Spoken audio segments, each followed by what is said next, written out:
Now my ninth tip is to explore all the formulas you've got available and maybe learn one or two new ones a week. Now in this particular example, I'm going to use a formula you probably know called if. I'm going to use one you may not know as much, choose, and I'm going to use another one called sign. So here you can see all of these three formulas translated into 15 different languages. So going back to my data, we have the 1 month percentage change. Sometimes it's positive, sometimes it's negative. I want to know when it's positive and when it's negative. So here we have the 1 month percentage change direction. So I'm going to use an if statement. So if the 1 month percentage change is above 0, then I want a 1. If it's below 0, then I want a -1, and if not, I want a 0. Now I'll just also format this so that you can actually see the minus numbers.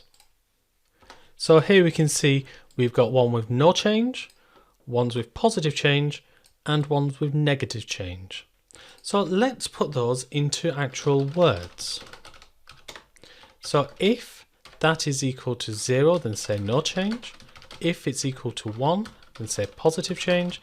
And if it's equal to -1, then say negative change. If not, there's an error somewhere. But there's a lot of brackets going on with all of those ifs. Let's try and simplify these two formulas. They give me the right answer, but they're just a bit too complicated. First of all, if I want a number to be positive to give me a 1 and a negative give me -1, then I can use the sign. So that says, what sign is this? Is it positive, negative, or 0? So what's the sign of this 1 month percentage change? So you can see we have reduced a huge amount of complexity. Previously, we had this fairly complex formula, 2 ifs. Now we've just got 1 if and much more readable.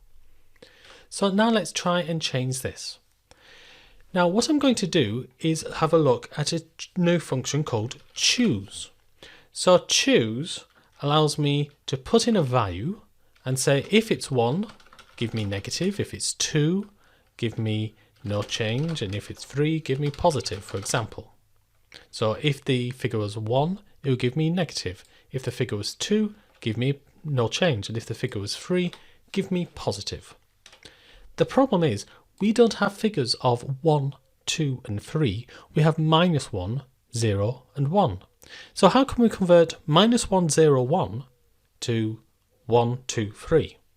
And the answer is we just need to add 2 to it. -1 becomes 1, 0 becomes 2, 1 becomes 3. So I'm going to change this formula so it looks at this value and adds 2 to it.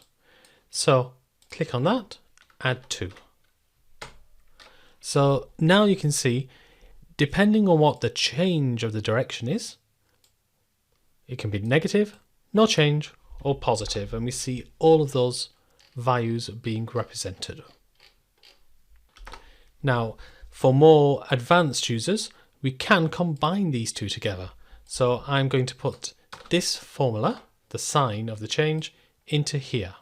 So I will choose the sign of the change plus 2 to give me the same result, but with 1 fewer helper column. So formulas can help simplify your life, but how can you find out what formulas are available? Well, click on this FX button on the left hand side near the formula bar. Now you can either have a look at the various categories. So for instance, logical gives me things like if and switch, again, something that can save you time. Or you can have a look at date time formulas. So you can see year extracts the year, or today gives me the current date. And basically just pick 1 or 2 and investigate it. So let's say I wanted to find out something about how to get the middle of text. Okay, so middle of text, click go, and it gives me a few options. So none of these actually helping, so I'll just, this is the right answer, but I'll just say middle, see if that gives me any better. So it may be that you have to look down at, say, the text functions and go, oh, mid, this could be exactly what I want. So maybe I want the first 3 characters of region name, or the 3rd, 4th and 5th characters, and I find out that I use mid, and hey presto, I get the right answer for all of them. So how can you find this out? Have a look at the FX, try and type your description of what you want, and see if there are any formulas here that gives you the right answer. And then just give it a go. Have a look at the syntax, and if you want help on any particular function, just click on help on function, and it gives you some idea about how you can use it, together potentially with some examples. So my tip number 9, learn a couple of new functions every week.